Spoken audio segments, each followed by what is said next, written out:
It's RealTV.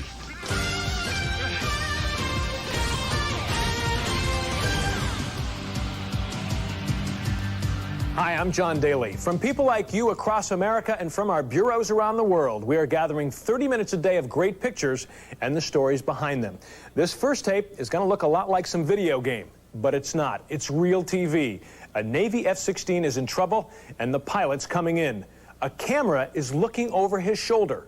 Our Michael Brownlee has the tape from the cockpit camera. And 41, maintain 1-4,000. Warning. Maneuvering with bully 4. This is a real emergency. F-16 pilot Captain Chris Rose is in trouble. Descent. Warning. Hey, he's engine out. His engine has failed. He's coming in. No engine. Do you copy? The only engine is gone. It's flamed out, and the captain is trying to keep us cool. His white-knuckle grip on the joystick is the only thing preventing the $20 million jet from crashing. He's all alone up here. This is the view from the camera mounted in the cockpit of the jet. You are seeing exactly what the pilot sees, and you can hear his actual conversation with the concerned ground control. Coming in. No engine. Do you copy? And engines failed, no start. Okay. Ground control is trying to help. The winds. You want to jettison your tanks? Go ahead and get your tanks off now. Captain Rose dumps his fuel tanks and heads for the nearest place to put this plane down. Any runway is fine. Runway 10 is clear. The ground crew is ready for a crash landing. Hey, he is an emergency. He is engine out. His gear is down. He's short final. While crew members on the ground hold their breath, the nervous pilot breathes deep. He's expecting a rough one. 034, roger. Continue inbound.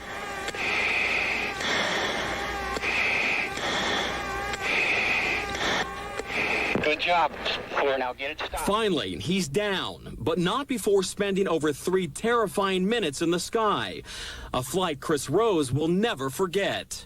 I heard 3 thumps and felt them, felt the jarring in the airplane, and then the airplane started to vibrate very severely. I knew something had happened. I didn't know what. He tried his best to navigate his way through the massive white clouds. I knew where the airport was, but I couldn't see it. I knew it was generally right here, but I couldn't see it because of the clouds. I was pretty nervous. When I came around the clouds, I wasn't lined up with the runway, and I just wasn't sure that I had what I needed to make it. At that point, I jettisoned the fuel tanks. The fuel tanks Captain Rose is talking about are located right here underneath the wing of the F-16. He had to get rid of them in the air in case of a fire during a crash landing. The captain wondered and worried about where they fell. There was this huge rocket in my yard, and I walked out there and I thought, Lord, I don't know what to do. They landed partly in my yard and partly in the soybean field, and then a second one landed in the cabbage patch. Rita's okay. In fact, she even wanted to meet the man who dropped a bomb in her backyard. So RealTV brought them together at her house. And to get to meet you in person, and I just think this is great. We're the people that fly over all the time, so. Next time you're going to have to dip your wing and wave at me or something. Now, will you be doing this again? No, hopefully not. Rita isn't mad, but she wants Chris to know just how close he came to crushing her and her dog Clancy. She's Clancy. She was really carrying on that day. Oh, she was here? Yeah, she was here, barking. I apologize to Clancy, too. And luckily for everybody, a near-terrible tragedy ended up creating a wonderful new friendship. Oh, this is so nice. By the way, that cockpit video is from an ordinary camera just like the one you have at home. Well, next we have the story of an everyday hero, the neighborhood cop on the beat. This tape will show you there's no such thing as a routine arrest. A drive-by shooting brings Los Angeles police to the barricaded home of a teenage suspect. Officers surround the house, send in a police dog, and get their man. Now with the suspect in custody, attention turns to the roof, where someone saw a shotgun tossed away. An officer climbs up to collect evidence and does it all by the book. He wants to preserve any fingerprints that may be on the weapon, so he picks it up with his fingers at each end of the shotgun. Looking at the tape in slow motion, we see the officer accidentally bumps the trigger as he brings the weapon down. and shoots off his own finger.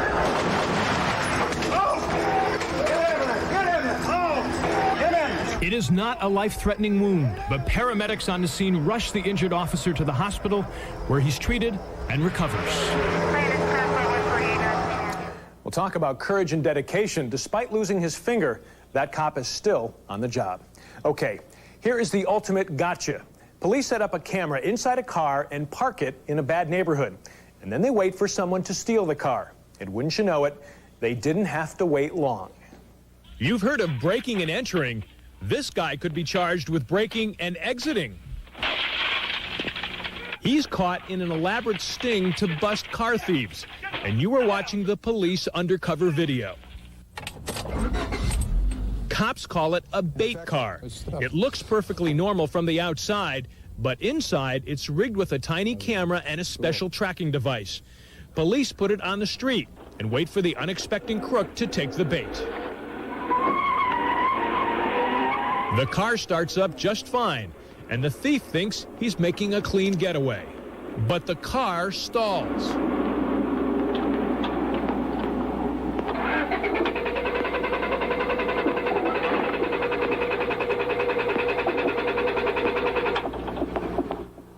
The frantic car thief has no idea the cops are in the driver's seat now. By remote control, they flip a switch that kills the engine and locks the doors. The crook is caught, trapped in the car. Come out of the car and get on your knees. Keep your hands in your head. Keep your hands in your head. And you can see on their face, they go from elation to, little concern. And then concern gets to be a lot of concern. And then a lot of concern gets to be panic. And then it's like, uh-oh, here they are. My worst dream come true. The worst rats in a trap comes to mind. One after another, the thieves are suckered into the setup. Game's over. Simon says, put your hands up, boys. You're going to jail. Even the most desperate efforts to get away don't work.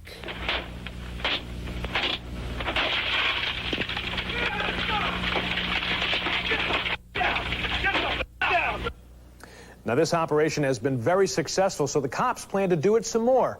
So maybe we'll have some more tape from the so-called bait car soon. Well, and here's a homemade video sting operation in Riverside County, California. It seems the mail wasn't getting through to one family. But as the tape shows, you couldn't blame it on the post office. What you're looking at is a man caught on tape stealing from his neighbor's mailboxes. He's coming back out. Stay down, stay down. And what you're listening to is the hurried command of two women that were bent on busting their mailbox bandit. He's at the tree. He's at the back of the mailbox right now. His name is Brian. He's getting in the mailbox right now. The mailbox is being opened at this time. He's reaching into the back of the mailbox. For over a week, the mail had gone missing. Tired of being victimized, these video vigilantes decided to follow up on an idea, and it was a good one. The ladies got lucky. They got their guy on the very first try. Not bad for a night's work. He's gathering mail out now. He's taking everything out all at one time. He's looking at the mail. He's bent over looking at the mail. He's going through all of the mail. Thanks to this home video, police issued an arrest warrant and recovered stolen checks, credit cards, a gun, and the copycat key that was made to bust into the boxes. The mailbox bandit is currently awaiting sentencing, and we'll be right back. Still ahead, we've got the tape of the deer versus the hunter, and it looks like the deer's winning. And it's a title race. And this woman's about to get the close-up of her life. Surf's Up, and RealTV will be right back. RealTV. If it's real and it's on tape, it's on RealTV. Once again, here's John Daly. Welcome back. It was a radio bulletin that got Jack Poling running for his video camera. Jack and his family live near the shore in Palm Beach, Florida. The radio warned of monster waves caused by an offshore hurricane. So Jack grabbed his kid and the camera to take a look. This is no way to spend a day at the beach. An offshore hurricane turns this normally calm coastline into a virtual water world. And Palm Beach, Florida spectators come out in droves to catch some waves. Surfs up and over this 5-foot break wall. This dramatic home video is caught by the viewfinder of amateur cameraman Jack Poling, who just wanted to show his baby daughter the pretty waves. That's my little baby. He's not the only one hoping to capture a Kodak moment. But before you can say cheese,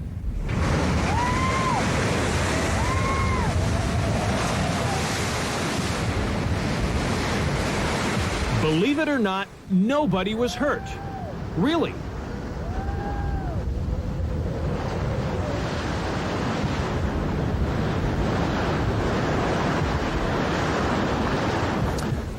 Jack says next time he won't get so close. Well, when we first saw this next video, we were awestruck. A deer versus a hunter in hand-to-hoof combat. And wait till you hear the story behind it. RealTV's Sabila Vargas uncovers the truth about the deer's revenge.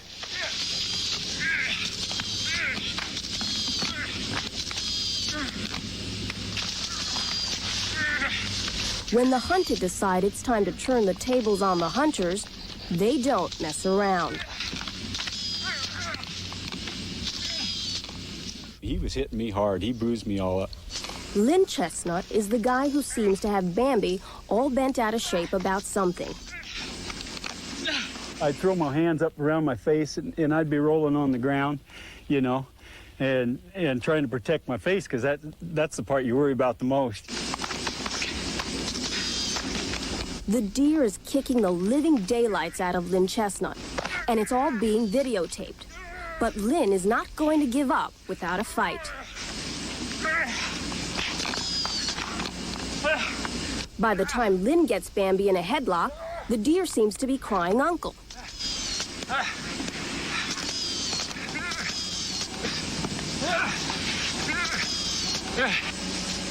Finally, the buck stops here. And I figured he's going to get me right in the butt with horns. I could feel it before I got to the tree. Now, if the pictures aren't amazing enough, just wait until you find out who was behind the camera. Believe it or not, it was Lynn's own wife, Rosemary. Now, you would think that at some point she'd stop videotaping to help her poor husband. He screams at me. He says, "I don't care if it kills me." He says, "Just keep taking the pictures." Now, wait a minute, Mrs. Chestnut. This was all your husband's idea? Yes, sir. Turns out the videotape attack was premeditated by the victim himself. Lynn Chestnut shows exactly how he lured the beast, starting with 1 wicked dose of elk scent. It kind of kills your smells, you know, so you want to get that on you really good, you know. And they can smell your breath, yeah. The reason Lynn went to all the trouble to pull this wild stunt? He says he just wanted to impress his pals. But it didn't really bother me because I could think, oh man, this is going to make good movies, you know. We don't know what Bambi thinks. The creature skedaddled back into the forest. But it's safe to say there's a whole herd of deer running around these parts, warning each other, don't tangle with animals like this. I went back and he never showed up again, so I guess he'd had enough. Now, I don't know if Lynn impressed his friends, but I got to tell you, most of us here found ourselves rooting for the deer. We'll be right back. Next on RealTV, the jockey who won by a neck. Time now to play the RealTV quiz. Who is that in this early 70s commercial? She's now a famous actress. The answer is coming up.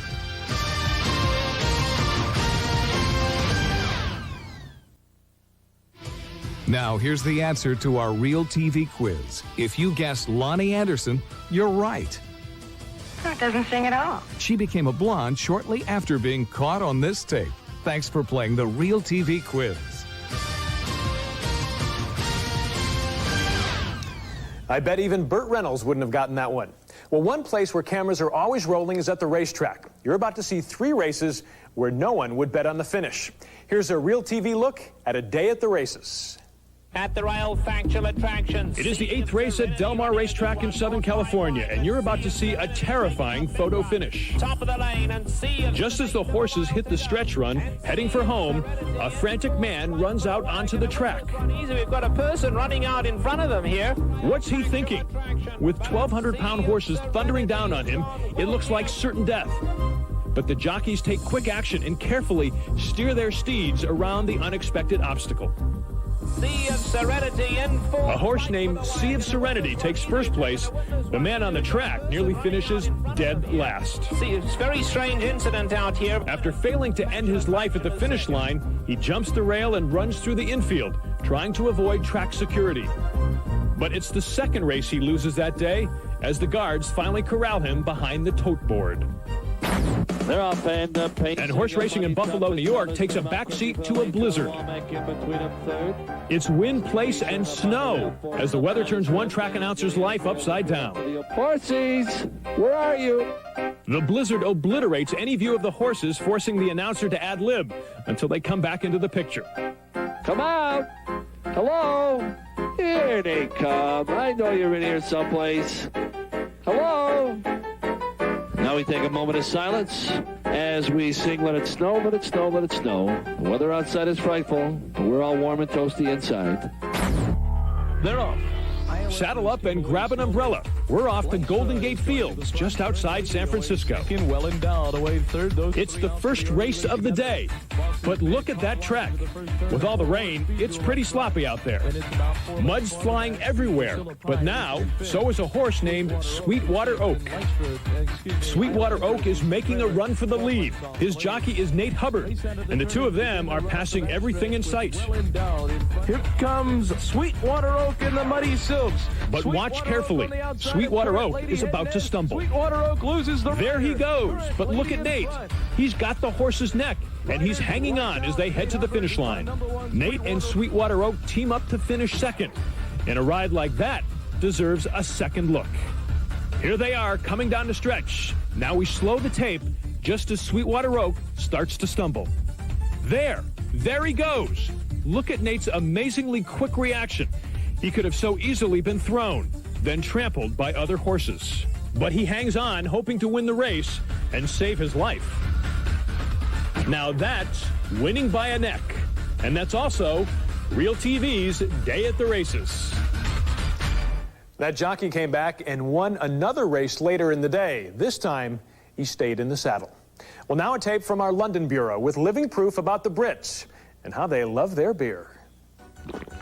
You're looking at what may be the world's first beer-drinking snail. And if you're feeling a little sluggish right now, imagine how this guy feels. Check out his mouth. He's really gulping that stuff down. And judging by his antenna, he seems to like it. But there's also a lesson here for snail and citizen alike. You've got to know your limits.